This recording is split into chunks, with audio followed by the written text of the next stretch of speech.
Hey, welcome everybody. My name is Nancy Vandell. I'm chairperson of the NCAC Bylaws Subcommittee, and we will call the meeting to order on Friday, March 6th at 9:01 a.m.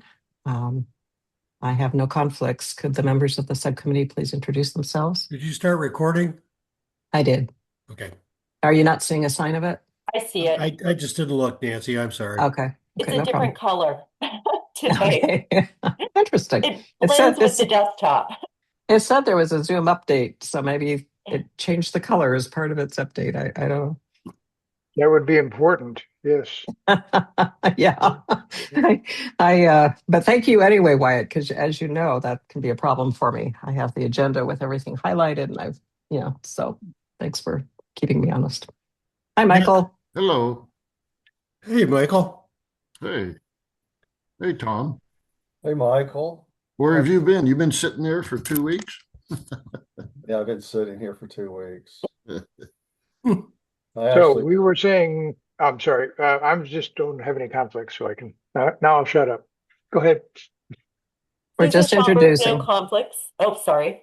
No, go ahead, Susan. Thank you. Susan Schomburg, no conflicts. Quiet, Angelo. No conflicts. Michael Beachley, I have a lot of conflicts, but none with this group. Okay, thank you. So we have a guest here today. Tom Tu, would you like to introduce yourself? Yes, I'm Tom Perhodich. Thank you. Tom's been helping us with the OPML, Oregon Public Meeting Law. Mhm. So I'm just going to share the agenda.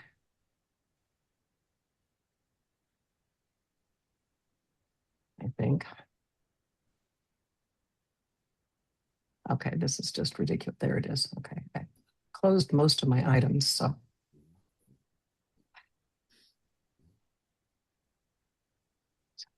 Find it on the screen. Okay, looking at an agenda, I hope. All right, Yes. So it's pretty brief today, but we are, so Michael, I didn't receive any minutes from you. Oh, I have failed. Okay. My only confession is that I serve on 4 other groups, and I've been just buried. And so the last minutes that we just did were very short, by the way. Because we talked a lot, but didn't really actually do a lot. And I have a copy right here, but no, I didn't get them to you. Okay, well, I think we'll survive. So we'll defer the minutes for both February 6th, because I think there were a couple of changes you had for February 6th. And then February 20th meetings to our next meeting. I will send those as soon as we're done here. Okay, thank you. Yeah. Okay, so then we have the bylaws chairperson's report, feedback session review, bylaws amendments review, PP&R amendments review, which will probably be the bulk of it. Planning for the special meeting to adopt the amendments, and then action items. So our dates on the calendar are, our next meeting is on, well, tentatively, we have a meeting on the calendar for March 13th. So I want to actually talk about that in my report and also talk about the special membership meeting. And then our next bylaws subcommittee meeting on March 20th, executive board meeting is on March 25th. And then another bylaws subcommittee meeting on April 3rd if it's needed. And then Saturday, April 11th is our regular membership meeting and an officer election. So any changes to the agenda? Okay, hearing none, the agenda stands, and I'm going to stop sharing it. So Tom Sipe let me know that there is a conflict for some people on March 14th involving the representative for Tillamook County is having a town hall. She decided to have that in Tillamook at 11 o'clock on the 14th. So I've talked with Tom about it. I've talked with Alex about it. And Alex, we've talked about the possibility of moving the meeting to the 21st. which we could still do in terms of notice requirements, but but Alex is not available then or any of the subsequent weeks. He's going to be traveling. So, and really, I think anything could end up being a conflict, as we get into these busy times. So I know some of you may want to attend that meeting, and I know at least one person absolutely does. So what Alex and I have talked about is why don't we do another information session that going over with people at 9:15 who haven't had a chance to attend the feedback sessions to go over the documents and answer any questions at 9:15, because we only need about a week's notice for that. And then go into the meeting at 10 and with the motions to approve, and of course go into discussion as we normally would on those motions. But we would hopefully be able to get the decisions made and by the time that the meeting started. So, Tom Sipe said he could come in from the parking lot in Tillamook. And that's okay for me to share, Tom. So I think we could still go ahead and do it. If there's a quorum issue, worst case, we would have to take this up at our regular membership meeting. But that's my thought. But before deciding anything, I wanted to discuss it with you all. And in that case, I think it would behoove us to go ahead and keep the meeting on the 13th, our special bylaws subcommittee meeting a week from today on the calendar, even if we don't need a long time, but at least do a brief update before we go into the meeting on the 14th. So I would love to hear your thoughts. And Tom Prahadich, please feel free to weigh in on this as well, on any of this. So I will not be easily available on the 14th because I have a speech and debate tournament in McMinnville. okay. Is it something where you could log in from there, or are they actually in the middle of this tournament at 10 o'clock? Possibly, assuming I don't have to judge it. Okay. Okay. Any other comments? I'll be able to dial in on both the 13th and 14th. I'll be remote, but no problem. Okay, great. Not that I count that much, but I prefer the final meeting to be on the 21st. I've been trying to figure out how I'm going to vote or be on a meeting at a music festival in Austin. I can't. I mean, if I could just say at the beginning of the meeting, I vote yes.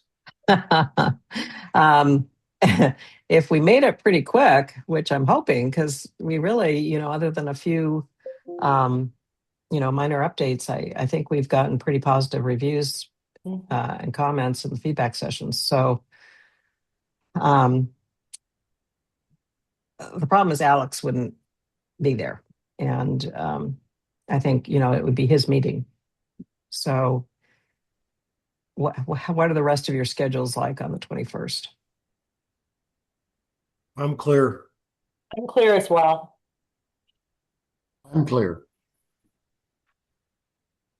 So if we were to get out an email saying we're changing it to the 21st, we would have to have somebody else take over for Alex, who's already taking over his chair.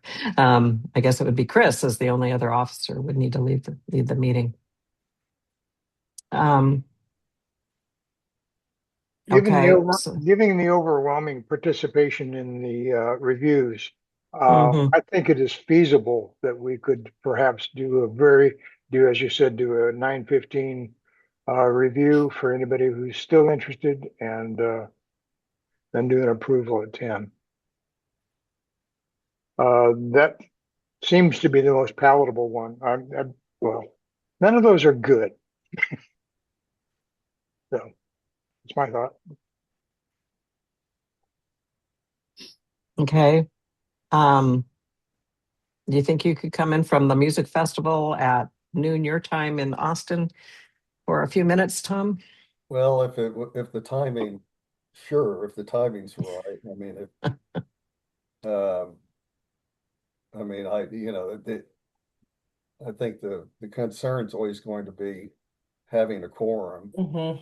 not of the members, but not of the committee members, but of the public.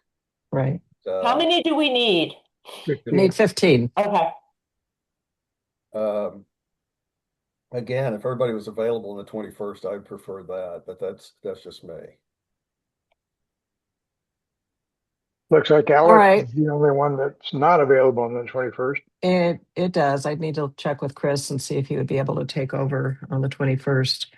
Okay, so basically what I'm hearing a consensus of is that the 14th would work if we absolutely had to do it, but the preference would be the 21st. I can take that back to Alex. That sound okay with you, Michael? Are you available on the 21st? I am. And incidentally, if Chris can't do it, I can certainly step down from parliamentarian, pass it to you and do it myself. How much notice do we need to give? 2 weeks. So we need to get a note out by 10 o'clock tomorrow. Okay. So we would have to make a quick decision to move the meeting, which I think we are allowed to do with OPML with executive board to send out a note just asking if there are any objections to doing that. So we can get that done.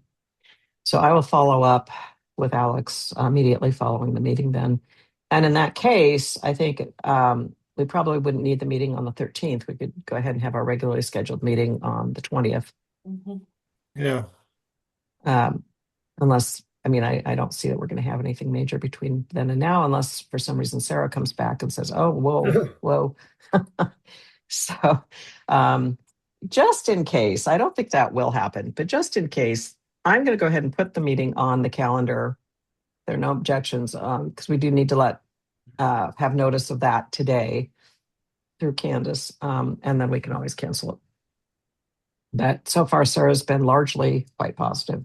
But I don't know if she's had a chance to review the latest versions, and she may want to weigh in on the OPML stuff too.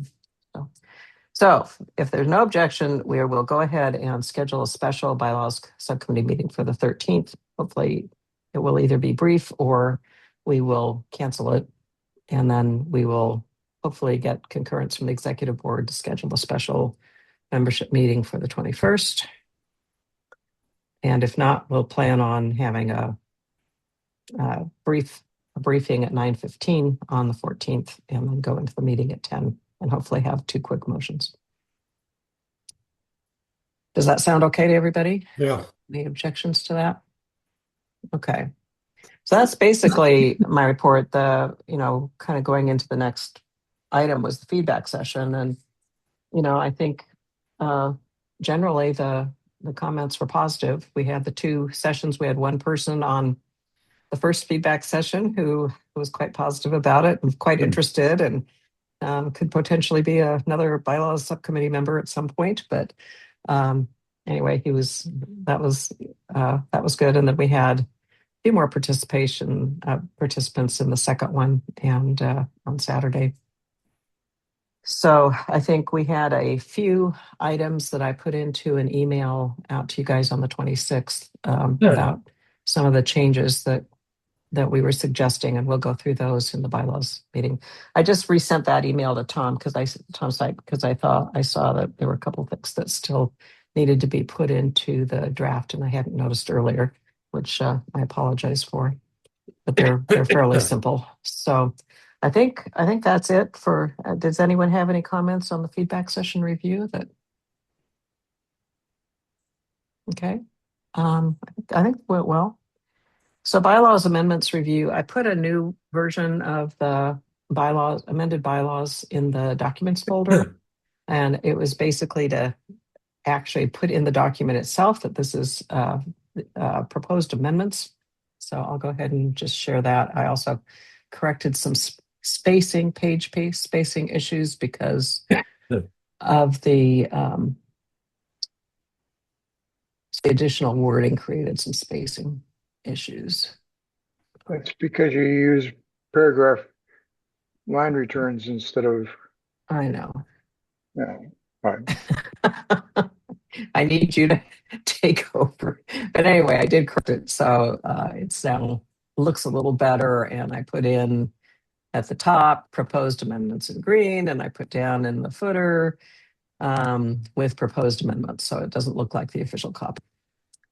But otherwise, I think it's pretty clear. I will go ahead and clean up that document that we have that talks, it's a presentation, but put it in a separate Word document that talks about the proposals and why we want them to be done. But so far, people just, they look fine. They're pretty simple. So 3 of them, one for secretary, one for the voting, the 2 different voting issues, and one for of absence. So they're all very simple. Okay, so I'm going to stop sharing on that. And we're now on the PP&R. So Tom. Okay. Did you hear back from Guy as to whether or not he was able to properly understand, or Guy is colorblind, and our color coding is Oh, giving him Geez, some red and fits. green. Yeah. So he apparently can't see green very well. So I was hoping that sending one out in grayscale will be better for him. Yeah, and he did write back that he said the version that's in our meeting folder was easier for him to read, but I'm not sure what he meant because I just used your version. I just shortcut it into the meeting folder. So that I put in both the gray one and the green one. So I'm not sure, but I guess lesson learned, in the future we should do purple or something. I don't know. I'll explore that with Guy. He's the only one I'm aware of who reviews things, is colorblind, and we either have a policy of doing a gray version or we change our colors. Okay, I should share that with the. So, and I know I had asked you before if we could change the color slightly, and there's no way that you knew of or I know of to do that automatically in Word. So it would be a huge job to go through and do it manually. Yeah. Okay, so there relatively few changes. We had a comment from Guy that the term agent was not something we should use, and thinking about it, yeah, agent is not not what we are. We are not agents. We cannot act for the county. So we have to put that to be more consistent with the bylaws. So any objection to approving these 2? nope. These 2. There are 2 locations in policies to do that, and I think you have it in the draft, right? The 2 changes on the screen. Right. Okay. So you're talking about changing the official, an agent of to an official biopsy or advisory body to, not the other 2 changes. Right? That's the only thing I'm asking for is what's on the screen.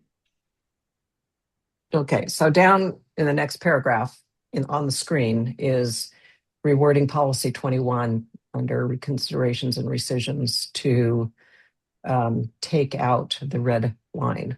And it's still in the document. It's still in the document, but it's redlined here on the screen because I'd forgotten to do that. Okay, great. Thank you. And then the other one was moving.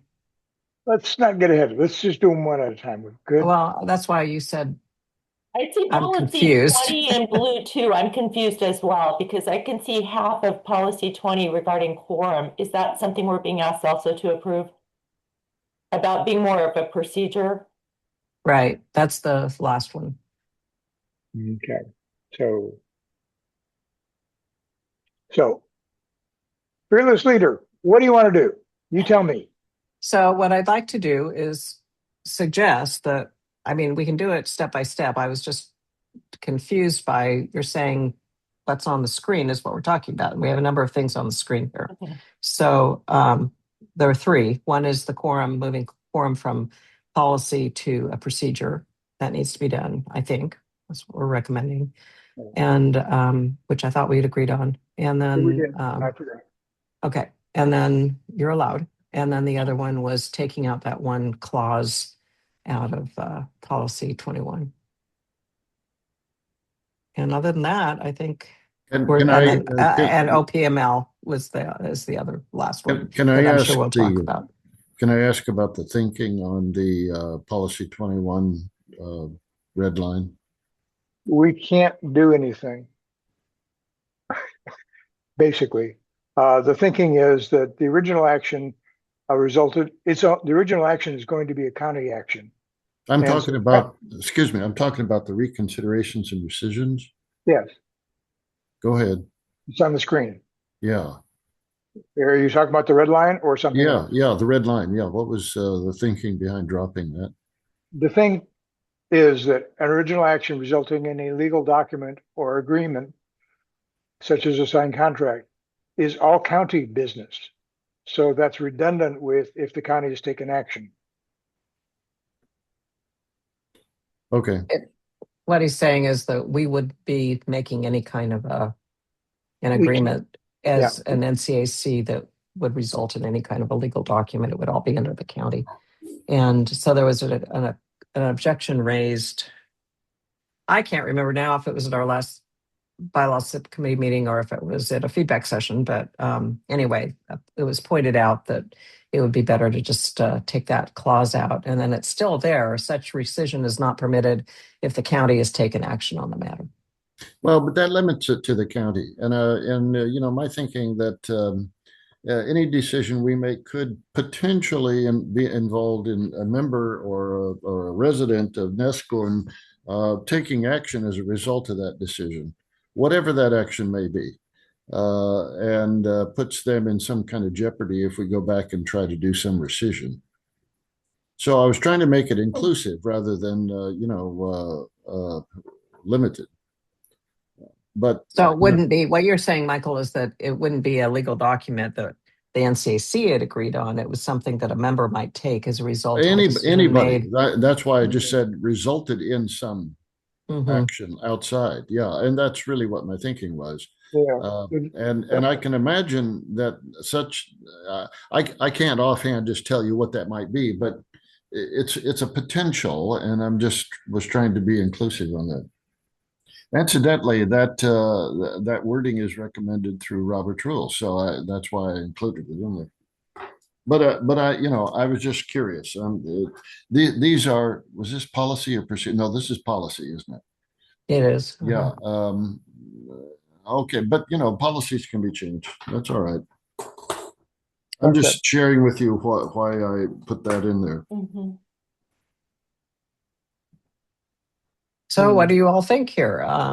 Michael's making a point that a member could go off and sign a legal document as a result of action taking in a meeting. Typically, though, I think anything that we do would be a recommendation to the county. So Yeah, I think that's the operative consideration. It's any decision we make is still subject to county approval, or it's a non-entity, it's a nullity. And so nobody can rely, I mean, typically on a nullity for any action that they might take and be reasonably in the right about whether we should have not have rescinded or not. But that might be a highly technical point. okay, so Michael, do you have any objection if we go ahead and take this out? No, Or I don't. I'm just Okay. talking about reasoning and meaning and so on and so forth. And you know, Okay. when we do policies, I like to be inclusive rather than restrictive. Yeah. Mhm. Yeah, I think we are still covered. I agree with what Wyatt said, so I think we should go ahead and. Go ahead. That's fine. Okay. This may be a moot point because some of this may be replaced, but that's another case of changing agents to advisory. Mhm. Okay, so we have two sets of Is this what you want to do next, Nancy? That's good to me. Those were just the three summaries that came out of the Oh, feedback sessions from the, okay. the executive board, one I forgot to mention earlier too, that Michael and I attended, presented at, was those items plus OPML that I'm sure is on your agenda to talk about, Tom. Okay, so the OPML, I hadn't received any information about serial meetings, so I thought I would go ahead and add something that I thought captured the concept. Then we got a input from Tom Perhudich and Wyatt, which was quite a bit more lengthy. People had a chance to review that alternative text. Is this So right now you're showing the email. shouldn't be. Yeah. No wonder things are confused. Let me reshare. Oh, that's why. Yeah, Oh, okay. we're That's looking at why a different we're document. That's why we're talking about three different things, because you're showing the email. okay. Well, Yeah. I'm confused, and I confused you too. Okay, is that better? It says you're starting. We're not. There it is. There we are. So, Um, let's just summarize before we go into OPML, because I think that's going to be a bigger discussion. You had some wording, I think, to move the quorum policy to a procedure, right? You were going to change some of the shalls to shoulds and that kind of stuff, Yeah. right? Yeah. So if you could send that out to the group following the meeting, I don't think there's going to be any objection to that. It's just making it a procedure instead of a policy. So that's a to-do. And I should have caught that earlier, so sorry. And then, okay, so just those three things in the email. So now we're on the OPML. So this is where OPML got in the way. What we should have done is, instead of having me in the loop, we should have had you in the loop, Tom Sype, with Wyatt and Tom Perhudich. But we couldn't involve you until it was done because I was in the loop. So in the meantime, I didn't realize you were working on your own wording. and so when we sent you Tom and Wyatt's wording, it replaces all of policy 22. And I think your wording was to change a portion of policy 22. So we'd have two separate items here that are in the document that is in the meeting folder. So I think, yeah, go ahead, Tom. Can I make an argument for the second one? Yes. Those of you that don't know, I think I mentioned this the other day.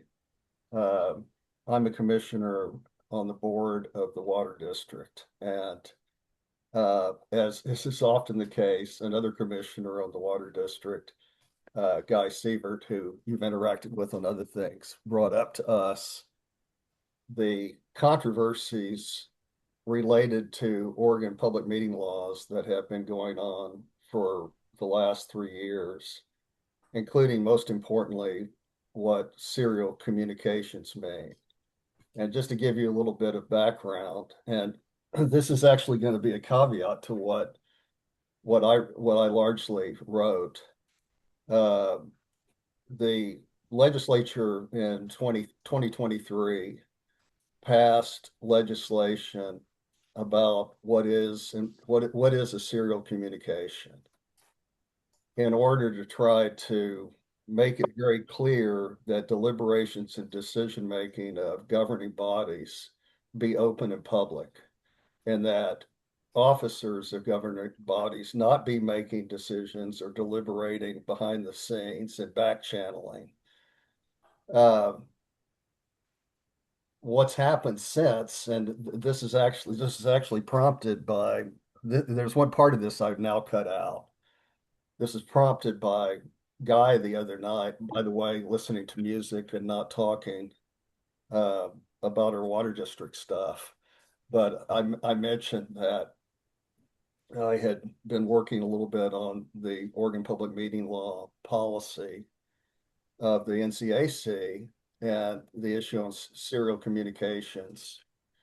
And he said, oh, by the way, the legislature has a new bill before it and I've done research on this, that was proposed in February to loosen the restrictions on serial communications, not to take them out, but to try to do a better balance between having open public meetings on the one hand, which what the serial communications were designed to do, and still allowing elected officials to do what they're elected to do. Because a lot of people, as it turns out, there have been governing bodies that have gotten in trouble or thought they were going to get in trouble because of the way they were communicating. And so anyway, there's proposed legislation. It won't take out serial communications, but I think what it'll probably do is try to loosen or redefine to some extent what is decision making, what is deliberation, from what I can tell. So a lot of what is in here, I think, will still apply if the legislation passes. The legislation may not pass because there has been significant pushback by journalists, particularly, and by public groups that are adamant about having fully open public meetings.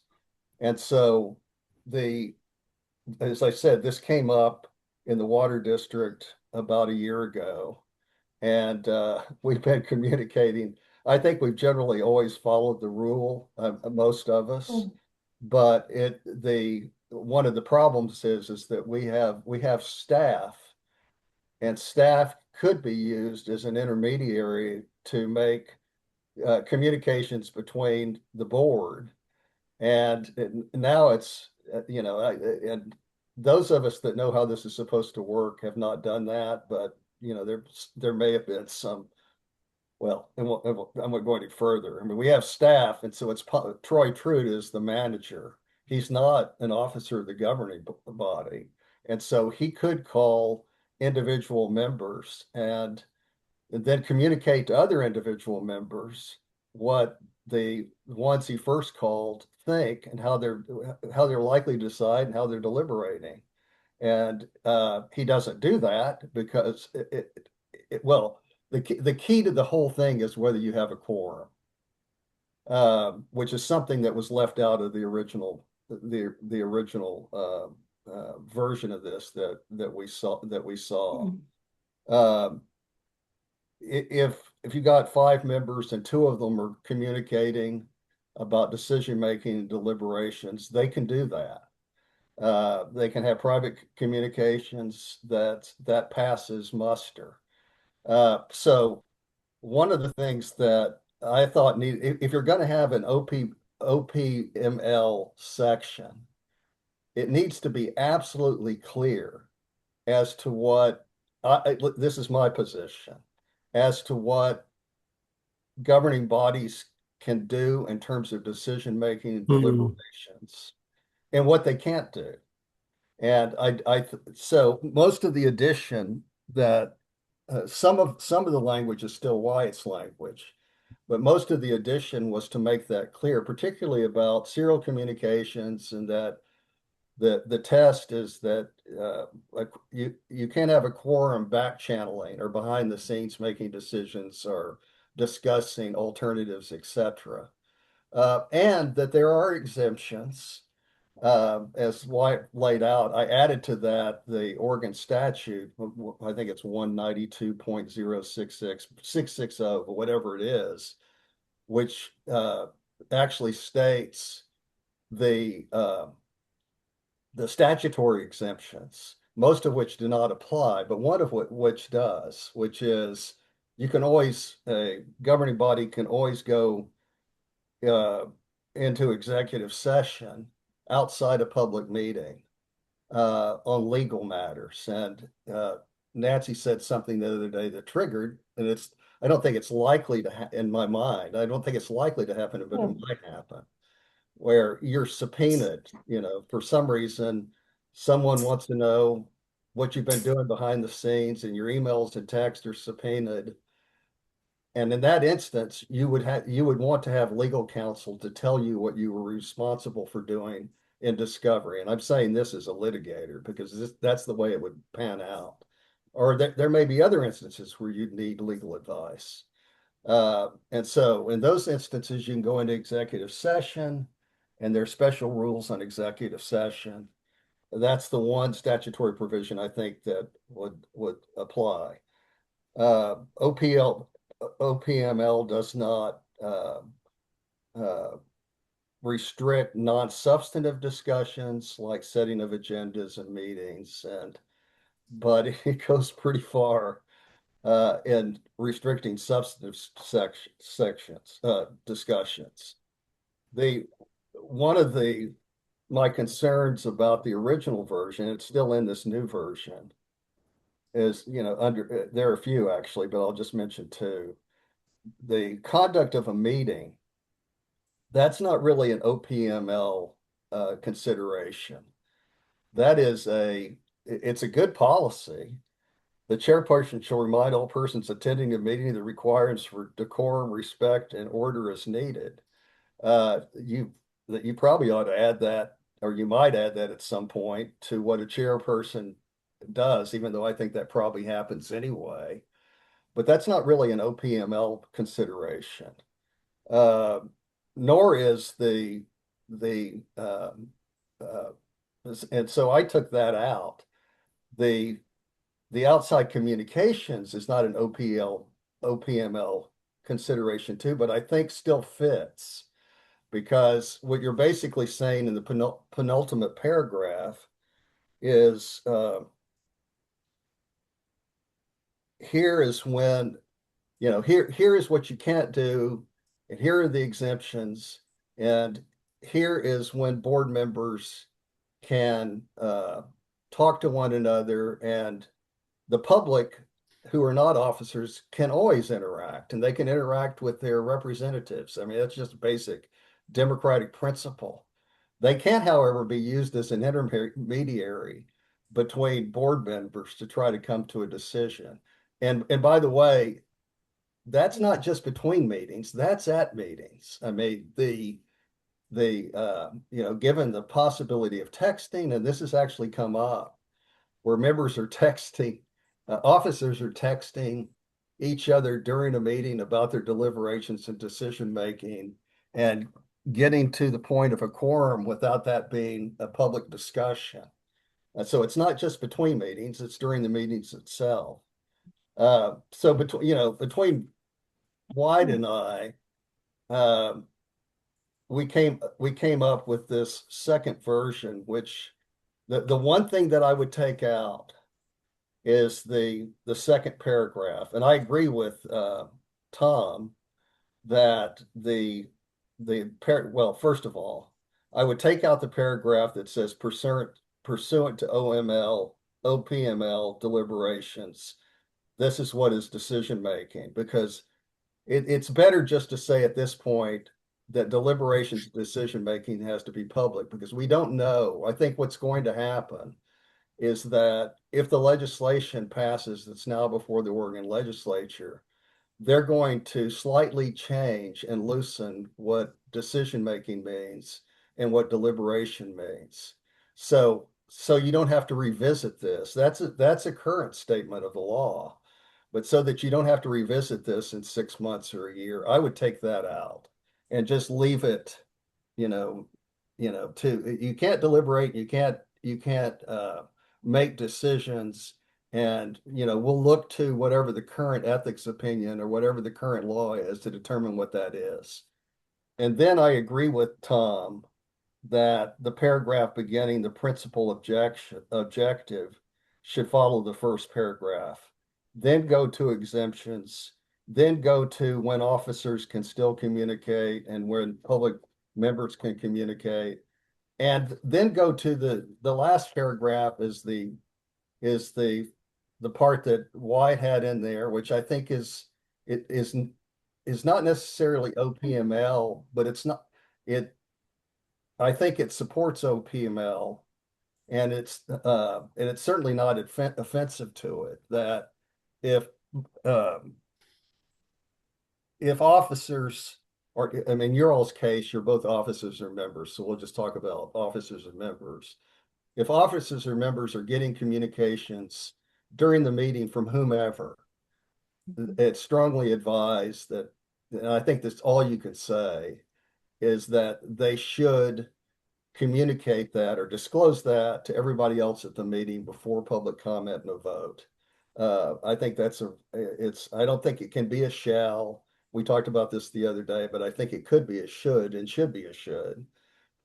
It's a good idea. So I kept that with a slight alteration and another alteration that was described by or suggested by Wyatt. So anyway, that's me. And the one thing that I'll say is that I fully recognize that I'm not a committee member. So you don't have to do anything that I've had any hand in. I did this because Nancy asked me to the other day to communicate with Wyatt. Wyatt was gone, so I wrote something and sent it out when I thought he was back. And so here you go.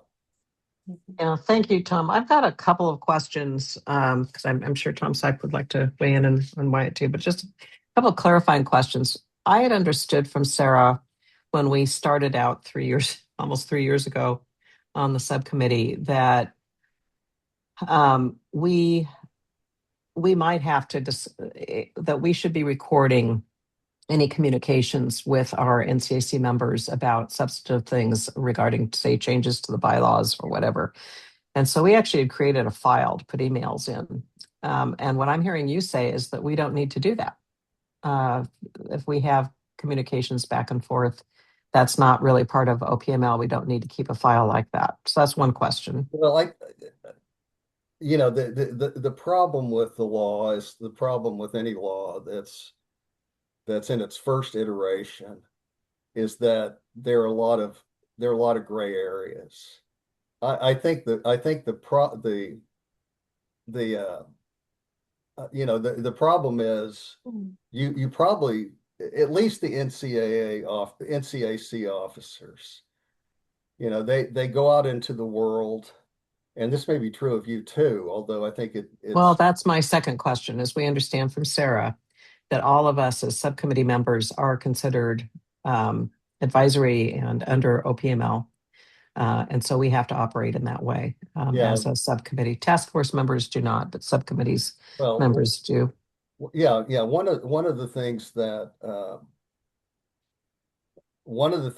caused a problem that has led to the new legislation, and if you Google Oregon State Legislature revision of serial communications involving governing bodies, first thing that comes up is I think it's Statesman Journal at Salem, about the problems that this legislation has created. One of which is several boards were afraid to talk to their constituents because they thought they might be creating serial communications, which is why this Oregon ethics opinion came out to clarify that you can always talk. To me, having a file of communications, I think that's fine. But you shouldn't be prohibited from going out and as an elected representative at any level of going out in the world and talking to your constituents, or they come up to you and they say, I want to talk about this thing you're doing. You go, no, I can't. Tell me, talk to Nancy and Wyatt and Tom. I can only, so that. Yeah, no, we haven't interpreted it as something where we can't talk to our people. We just, right. We have interpreted it, or we have been told we need to record it. So yeah, I think that's a different issue. What Wyatt was concerned about was, well, maybe we're getting off. In a meeting, right? And I think that's a reasonable concern for the reasons that we discussed. getting untoward influence in a meeting. Yeah, Right. White's told us about that. I think the practical consideration, Tom, is that because we are creation of the county, which is, I guess, my feeling about the wording, but it's either way, the one we've got is fine. But they're the ones who are going to pass on our product here.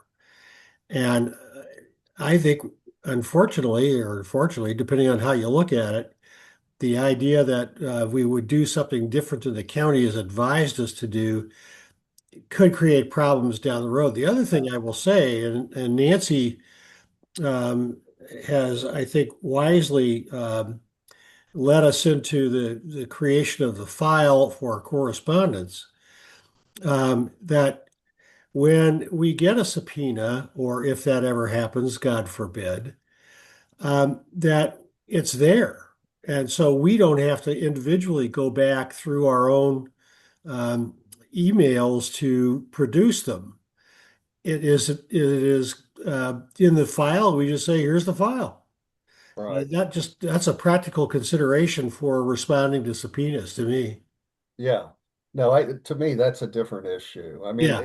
if I will say, since you're probably going to run whatever you do past Sarah, if Sarah thinks it's an issue, I'd like to be in on that conversation. Uh, I have a good relationship with Sarah, and I can defend, and again, as White said at the end of an email the other day, why aren't you on the bylaws committee? I went, I've got plenty to do. I've got my own stuff, my own, not quite like Michael, who's on 4 things. I've got 3, but they take some time. But the only reason I know something about this, if I hadn't been on the water district board and hadn't gone through this, where it really could be it could be a huge problem, because there's always the potential for us being involved in legal matters. And so we would definitely need to follow the OPML. But it's only by virtue of that and reading this paper by the Oregon Government Ethics Commission that I understand this issue now. And so,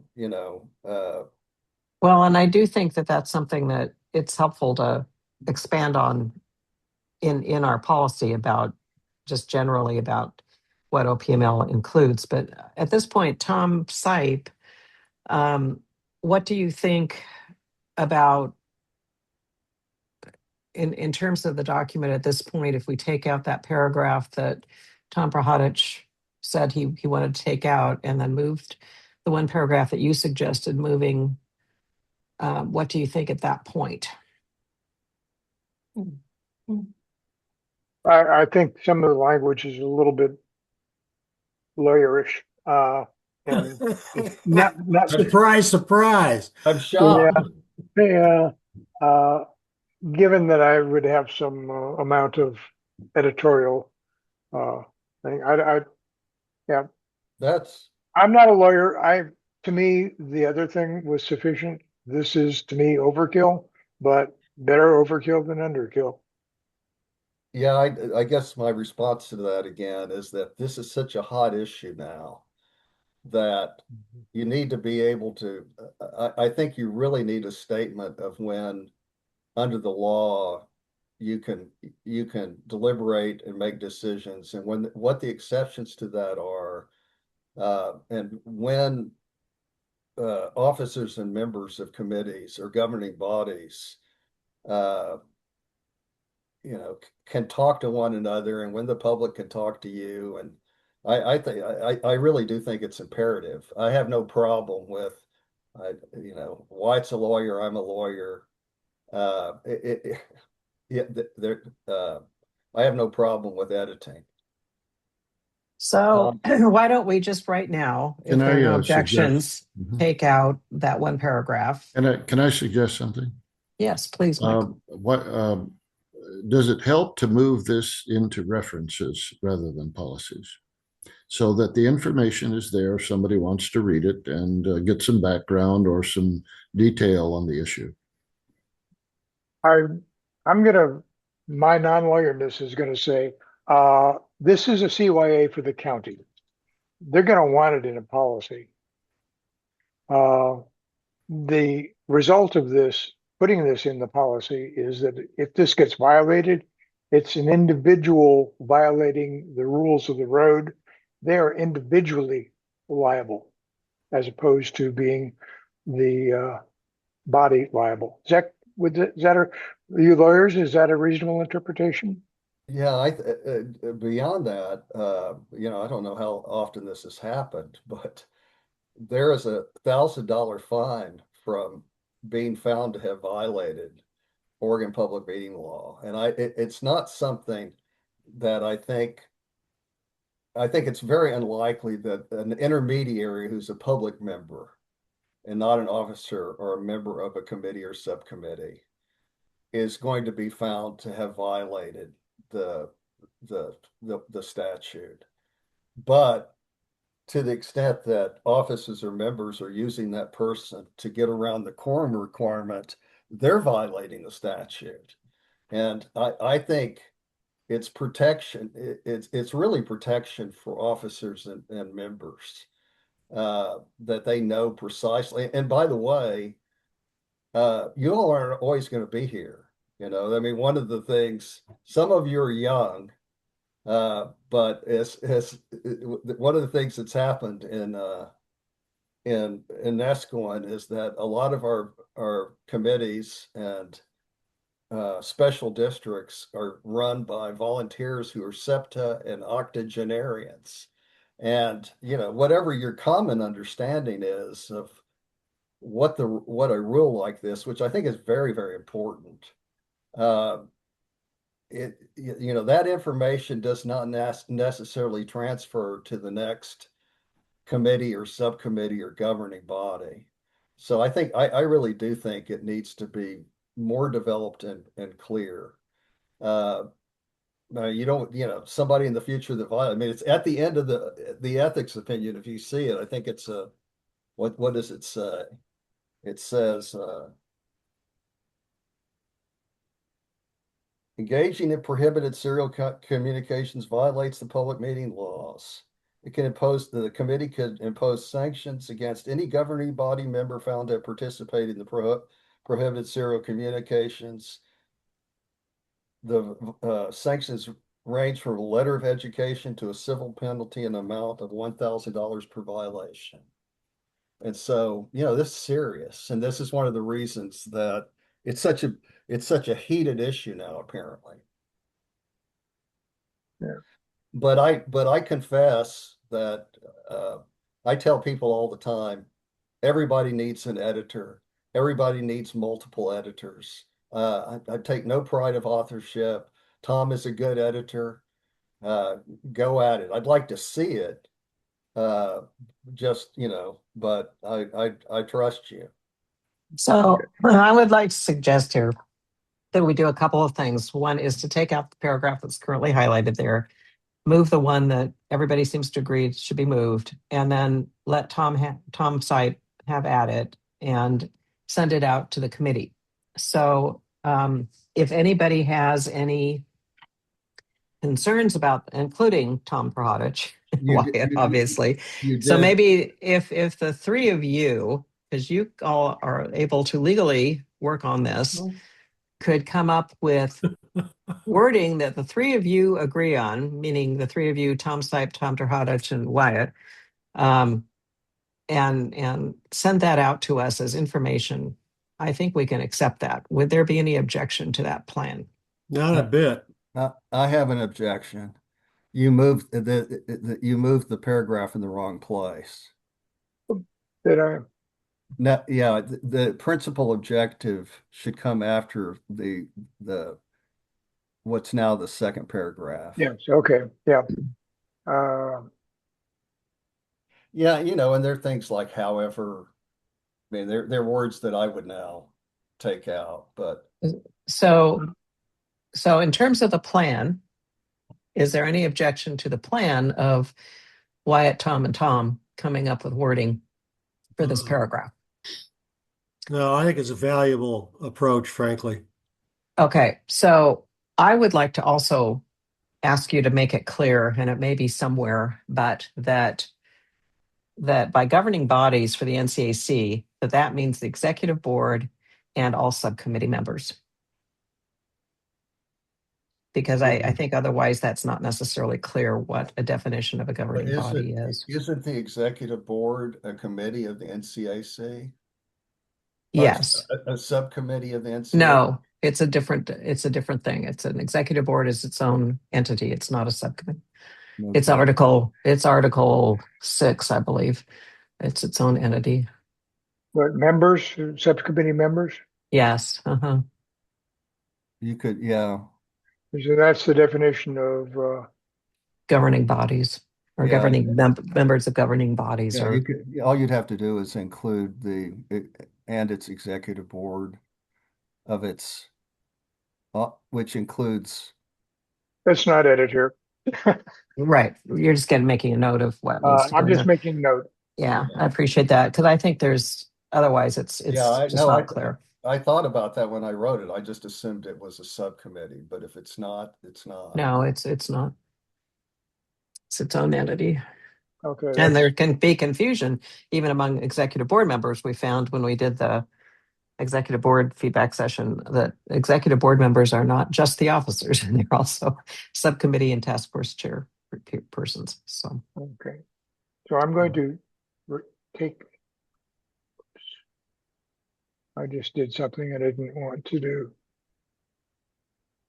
Okay, we're gonna be having, though, by doing this, is serial communications. no, No, I think kidding. not, No, because there's still no, I mean, I was actually thinking about that because the three of you are going to come up with the wording. No, it's still a serial communication. The key is that it's not a serial communication among a quorum of the members. Right. That's the key. Right. Have we defined serial communication? Yeah, it's in there. It's in there. Mhm. Question. And I think that's something that, we have been operating on in our committee and our subcommittee is that we have a quorum of 3, right? So we can't have 3 of us discussing an issue, which is apparently something before the legislature now, but we can have 2. And it's why we have our little sub teams coming up with recommendations to the full subcommittee. In this case, I think we generally, I'm sensing we are generally agreeing on what the wording should be, but the exact wording, we could have a motion to, or a general agreement, applied motion to accept whatever Tom, and Wyatt come up with to be inserted into this document. And then we could do because we need to have, if we're going to, it depends, if we're going to have our meeting on the 21st instead of the 14th, we could have a brief meeting on the 13th to go ahead and accept that wording officially. If we're going to actually go ahead and have the meeting next Saturday, the 14th, then we're just going to have to give them the authorization to put that wording in and hope for the best. I trust them to come up with something that will be just fine. And of course, we're allowed to make editorial changes. That's part of the motion that we'll have at whatever date the special meeting is to accept these. Will allow for editorial changes, just not, substantive changes. So I think we're safe. Question, Nancy, for Tom Prahatich. The program or the information you got from the Ethics Commission, yes. Was that by somehow or another a personal presentation or a Zoom presentation that they did? It's frequently what generated it, and I don't know if it was a public presentation or exactly where it is. Guy sent it to all of us, but I do know that it's an ethics commission, and this is actually, I think, talked about in the Statesman Journal article, that one of the things that the Ethics Commission had to do was to clarify when officers and members could talk to the public. And as a result of, I mean, I can't remember what board it was. It may have been the Salem City Council, but it was some board that felt like it couldn't even go out into the world and talk to neighborhood groups. So it was generated to clarify, and I'm assuming it's on the website of that commission.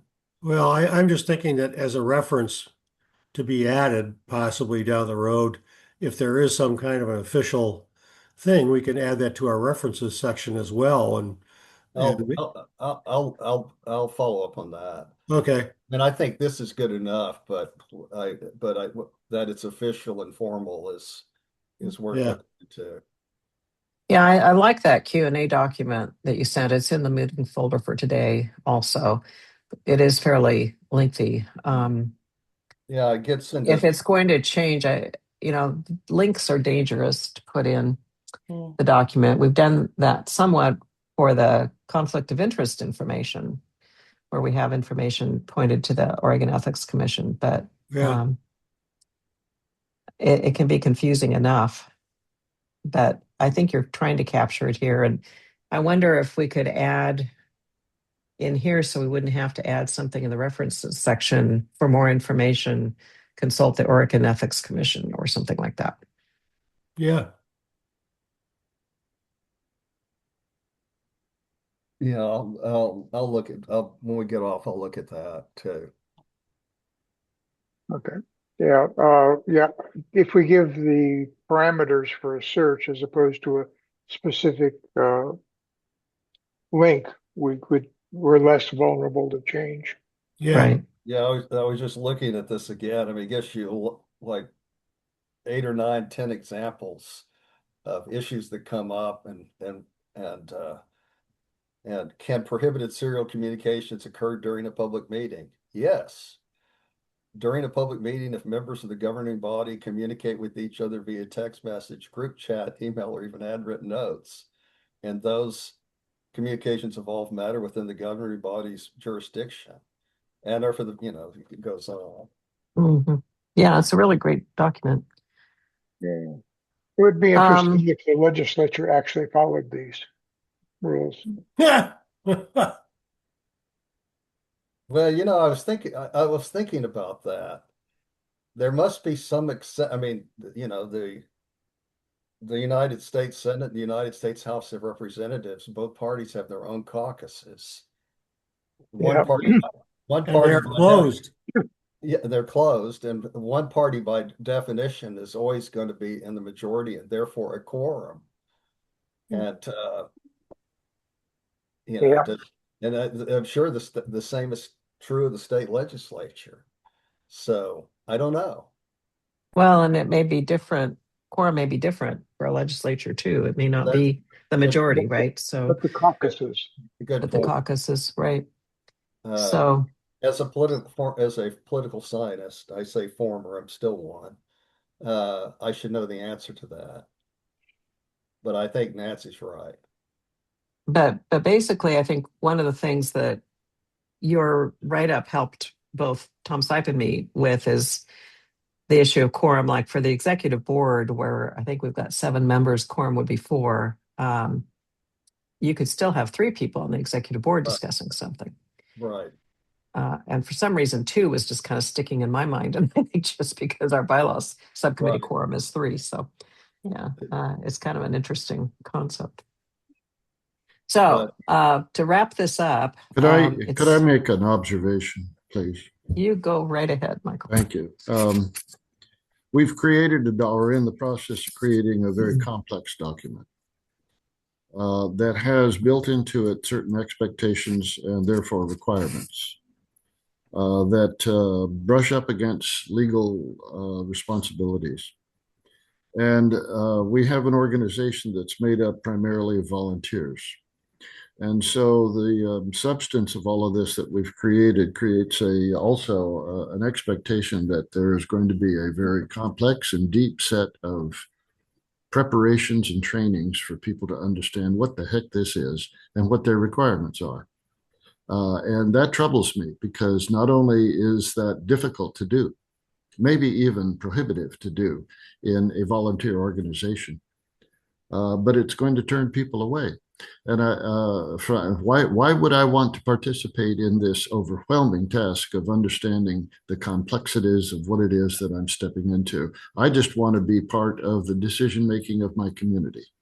That's kind of an observation. I'm not asking for anything. I'm not leading to any conclusions, but sitting here listening to this conversation and knowing some of the people who I've asked, and I know some of you have asked, gee, why don't you participate and get involved?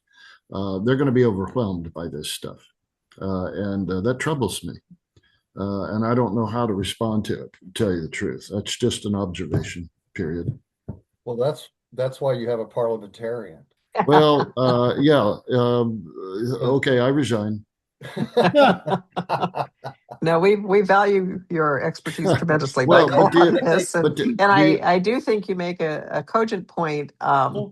And hopefully by having some of the training that we have, it will be less off-putting to people. But you definitely have an interesting point. I mean, this whole OPML thing to me, when we first started, was pretty darn overwhelming. And I've done a lot of volunteering for a lot of different organizations over the years, and never have I had to deal with OPML.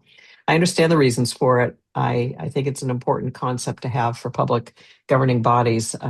But boy, it's taken a lot of effort to try to understand it and abide by it. Yeah, I understand all of that and the need for it and the reasoning and all of that. That makes perfect sense. But this is over the head of most people, way over the head, and people who we want to actually be involved and participate and to be able to come together and discuss our common issues and relationships in this community.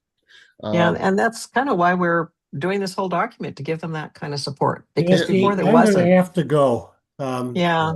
So I'll be before back you go, shortly. Wyatt, let me just. Oh, you're coming back? I'm going to try. Okay.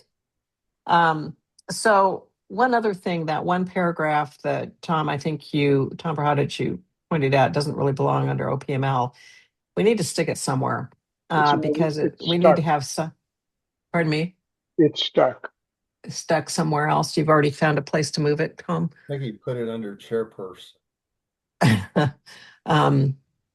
While you're thinking about that, Michael, I hear you. I've thought the same thing, except I think where the policies and where the bylaws and the policies and the procedures are the most important is with the members and officers who serve on committees and subcommittees.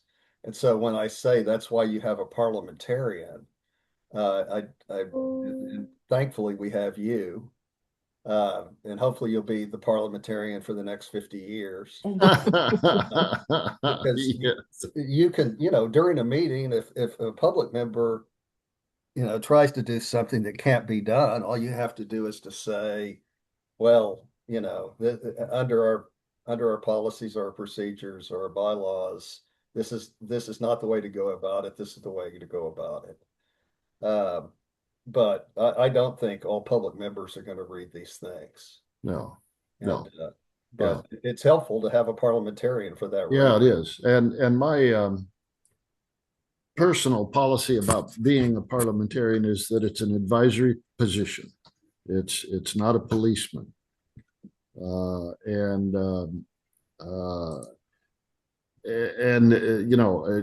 discussion borders on being the cop. And people start stepping out of the way. At what point does a parliamentarian step in and say, point of order, that's not permitted? And that could happen often because of ignorance of the law, ignorance of policy, ignorance of procedure, and so on and so forth. It not only could, but it probably will. And so to what depth and to what breadth is a volunteer organization responsible for knowing all of this and being able to reasonably and in some sense of organization be able to relate this to the members as we proceed. okay, I'm a parliamentarian and I've got a lot of experience. Nancy does too. So between the two of us, that whole corner is covered. Not necessarily in the future. In fact, this may be an apex because there's not that's just not a skill or an experience that people have. And so who's going to be responsible in the future for monitoring and managing this depth and breadth of legal and quasi-legal information? That's I'm not asking for any change or anything. I just think that that's a level of concern that we need to grasp and understand. Yeah, thank you, Michael. I think you make a great point. I do think it's why we've put out all this effort into these documents that, it didn't exist before. This PP&R is, I think we should be pretty proud of it. And I like the introduction that Wyatt and Tom Sepp did on, on how to use the document. But, we also put in this year more information about training of people as they come on board to let them know as well. But the other thing that's helpful is, we are under the auspices of the county in terms of insurance. If there's a problem that is done out of, a reasonable person, are they going to be expected to know all of this as well? Probably. And so hopefully the county, we do have some protections as well. I have a question, Michael, for you. Yeah. So if Chris isn't available on the 21st to run the meeting, those are our only officers. So you mentioned you could run it as parliamentarian, which, as you mentioned, is an advisory officer position. You're also on the Bylaws Subcommittee, so might be deemed a bit biased. I don't know. And maybe it doesn't matter. I'm overthinking, but I guess, we only have 2 officers at the moment. So plus you. And so I wonder if it could fall to Ran. I mean, that may be the determining factor that we leave it on the 14th on whether or not Chris is available to run it. But do you see any problem from a parliamentarian standpoint if you ran the meeting? Well, parliamentarians can participate in debate and voting and so on and so forth if, one, they're a member, and two, Right. but they have to give up their responsibility as parliamentarian. Same way with the chair. The chair can participate in debate and so on, but has to give it up and hand that off to a pro tem or stand-in. So I don't have a difficulty in doing that. I don't think that there is any parliamentary issues about that. I should look that up though. But so could you. I mean, as a chair of a subcommittee, you're an officer of the executive board and could lead it as well. And we've kind of pushed you in that direction anyway, from time to time. From time to time. Yes, yes. Okay.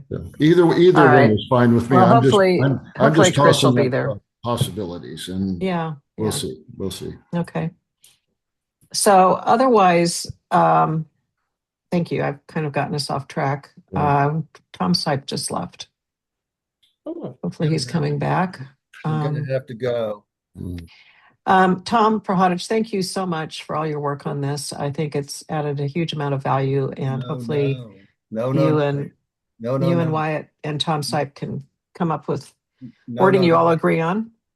No. Thank the 5 of you for your service. I'm constantly amazed of what volunteers. I mean, we're an unincorporated community where everything of importance is run by volunteers, and it's pretty amazing. We need to find some. I mean, we got Alex and Chris. They're younger. Susan's younger. I won't comment on Nancy and Mike are younger too. Okay.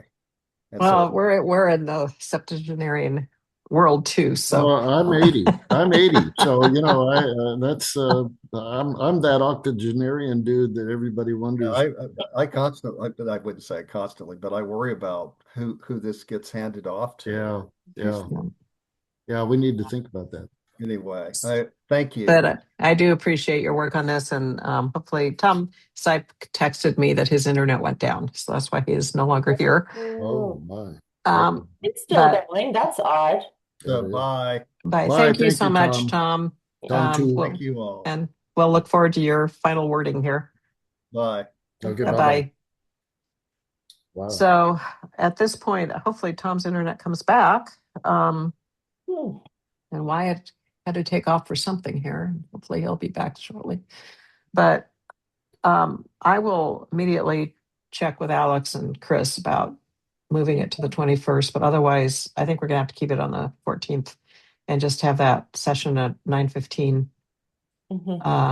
a pre-session for anyone who wants to go over everything. And then we're just going to have to work really hard to get a quorum and just get it done, which it would be nice to just get it done. If Michael ends up stepping up as parliamentarian to run the meeting, will he be able still to vote? Is he counted in as the quorum? Oh, yeah. Yes. Okay, good. Yeah. Well, ex officios are always members and voting unless otherwise there. Parliamentarians do not vote. Okay. That's you can vote in a membership meeting though, right? You just can't vote in the executive board meeting. As a board member, that's correct. Okay. So that's a good question there though, Susan. Yeah. A parliamentarian in training. Yeah, good. Be careful. Yeah. But no, I think so. I think, because I don't know, we're going to have it sounds like the 21st would just work out as a better date in general, but I do think we could get through it pretty quickly. Just if we can get the people who've been at the feedback sessions to come. My guess is that there won't be anybody. That's yeah. So we just have to get the 15, and if not, I guess worst case we do it at the April 11th meeting. But I'd really rather not do that. There's already going to be speakers and an election. And okay, can we go back over that calendar a little? Yeah, there was a lot of dates tossed out there. I have the 13th down. Is that that's just because it was to be our normal meeting on Friday? No, it's a special meeting. So let me go back to the. Oh, I think I closed. Nope, I just have the agenda open. Friday the 13th. Can you believe it? Yeah, that's right. It's a lucky day. That's how I choose to. Well, shoot, where did I? Okay, are you seeing an agenda? Just the top of it. Yeah. Oh, there it is. It's hiding down there. That's why I couldn't find it. All right. There you go.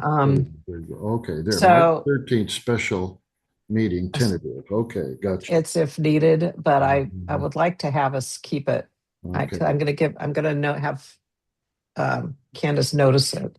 Okay. Unless we find out today that we can actually move the 14th to the 21st. Okay. All right. If we are able to do that, then I don't think we need. I still think, though, even then, I'd like to have the 13th just for a quickie, go over the final draft. Because if we move it, oh, good, you're back, Tom. So if we have to move the meeting to the 21st, I'd like to meet on the 13th just to go through the final draft. If we end up having to keep it on the 14th, then we're just going to have to get the final draft out by, I think I put the 9th. So hopefully Tom and Wyatt can come up with that final wording. And Tom, I think it's looking really good just with those few little changes that we have. I haven't heard anything back from the officers from the executive board meeting after doing their homework, other than I heard from Chris Lukowski that he wanted a copy of the document to editable, but he hasn't responded with anything. So I think anything would be considered edits. His edits tend to be commas and things like that. So I think all that would be editable later. So I went back over the motions that we did last year that include language in there about being able to edit non-substantive things. So if Alex and Chris are not available for the 21st, I do suggest we keep it on the 14th and do a quickie. Do the 9:15 for whoever of you can make it at 9:15 to go over. I doubt we'll get anyone participating, and we actually do the quick motions at 10, and then whoever wants to can attend their respective activities. That the quorum could be an issue. So I will try really hard right after this meeting to get moved to the 21st. Okay. Anything else on the PPNR? Can you hear me all right? My Yes. audio Yes. is not working quite correctly. Yeah, no, you sound good. How about this? Is that better? No, you're fine. You're fine. We hear you fine. Either way. Okay. I don't hear you that well. So anyway, Turn I've up your saved speaker. R20. I'll send that out right away. I moved the thing as you suggested. Then I'll go back and work with Wyatt and Tom to come up with some better text. I will send the plain text version of what's in there now. I'll clean it up just a little bit first, but it'll be out within 20 minutes or so. Okay. Okay. And those other things that were in the email, you're going to handle too. The what? Moving the other things that were in the email, you're going to handle also, like the quorum, moving quorum to procedure. Yes. And I'll do that move before I send it out today. and that one line in policy 21.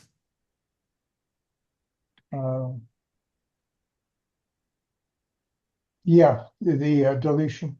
Yeah. Yeah. Okay, will do. Okay. Well, thank you. I don't see anything else. Tom Prohodich, before he left, said thank you to all of us, Tom Stipe, and appreciate your work and Wyatt's work on that. So at this point, just to summarize, we will plan to meet on March 13th, regardless, to go over the final vote on the final document, even if we're moving to the 21st. And if we're keeping it at 14th, it'll be a chance for us to get together to talk about the 14th. I will get back to you all on that. And then our following meeting would be on the 20th. So thank you all for everything. I know it's been an intense discussion. The feedback sessions, I think, went really well. I don't see any problem with getting approvals, just when to hold a meeting. So, and thank you, Tom, for all of your work on this. I know it's an incredible job with all of this stuff and myriad updates. So thank you. Thank you.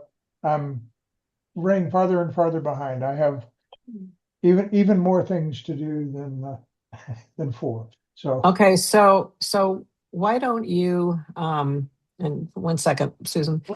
I am available if you want me to handle the PPNR edits.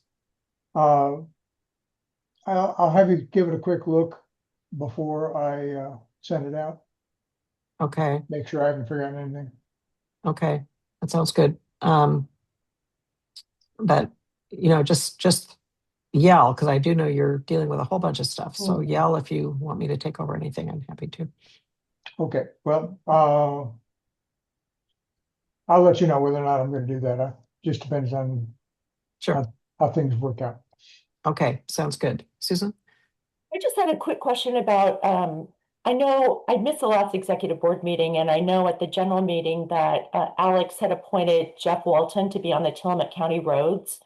And I wondered what had come of that, because I missed follow-up to that.